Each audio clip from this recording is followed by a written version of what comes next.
Greetings and more greetings to you good people. My name is DJ Holly and welcome to Chitubu. Chitubu chisingapwi, chitubu che content, chitubu chinonwiwa nemunhu wese, chitubu chakavhenekwa chikaonekwa nana mazvikokota kunzi aiwa chitubu ichi chine content yakakodzera kunge chikonsumwa nemunhu akaita kunge iwewe. Ndosaka uri panapa muzuva ranhasi handitika. So kana uchatanga kungosvika panapa, please hit the subscribe button and the notification bell so that you don't miss out. Haurasikirwe necontent yakafanana neino yatinenge tauya nayo handitika. So zvamanje without wasting much of your time, kana une business raunaro ndibate namba dzangu ndo dziri kubuda pasi apa rauda kushambadzirwa. Kana une nyaya dzaunadzo dzauda kuripota ndibate futi pasame namba ipapo tofambira nyaya handitika. So last couple of weeks ndakaona video this lady achitaura kuti akupenga DJ Tawaz akupenga and ndakangofunga kuti vanhu vari kugadzira content until today pandasangana nevideo DJ Tawaz.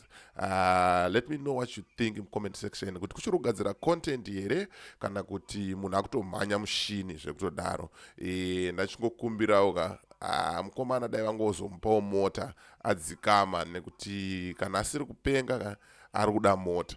Kana asapuwa mota andofunga asikuzoregeza zvaari kuita izvi. Dai vangomuonawo vamupa mota. Kubva last year achingochema saka ngatinzwe chimoko chiita sechisasa ichi akupenga varonzi ane vanhu vakauraya. Veroti vanhu vachanenge vachiita sei, vachanenge vachitoda vachivhura hombe. Hanzi akupenga nenyaya yekuuraya vanhu.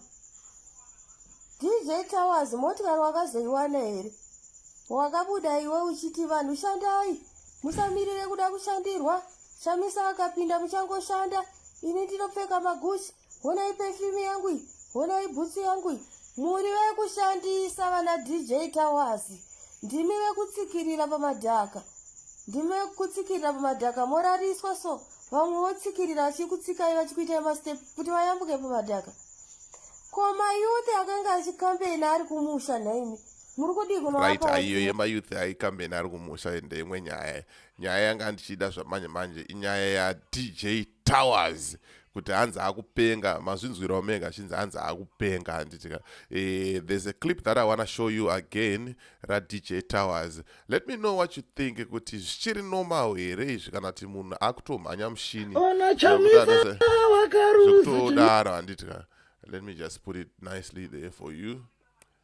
Pakashata boys down, pakashata. Kana uchangotanga kusvika panapa for the first time, please hit the subscribe button and the notification bell so that you don't miss out on any exciting content uploaded.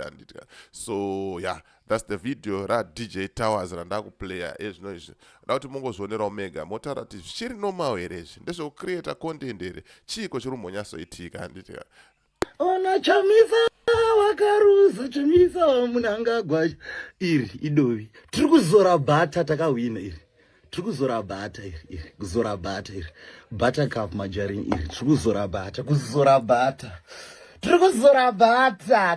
bata. Mama chizozora nebata. Tiri kuzora bata iri. Bata. Tiri kuzora bata. Tiri kuenda viral. We are going viral, my youth is on. Tiri kuzora bata. Ndina wamacheso andibira zvinhu zvangu izvi. Ndini ndakatanga nokuzora bata tarise tiri kuzora bata.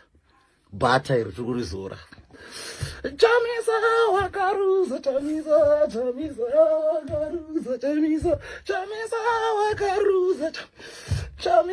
wakaruza, tiri kuzora bata tarisa. Tiri kuzora bata. Ona chamisa. Pakashata nyangu tsukanza mukomana ari kugadzira content but magadziro akadai soka. Paipa. Even kuda kutrenda kwacho kana kwadai soka meno ma1. So let me know what you think in comment section. Kuti mukomana achiri normal here kana kuti dzakutomhanya mushini. Pashata. So that was the video randauya naro. Once again, thank you again for 30,000 subscribers. Thank you for supporting. Thank you for commenting, liking, and sharing.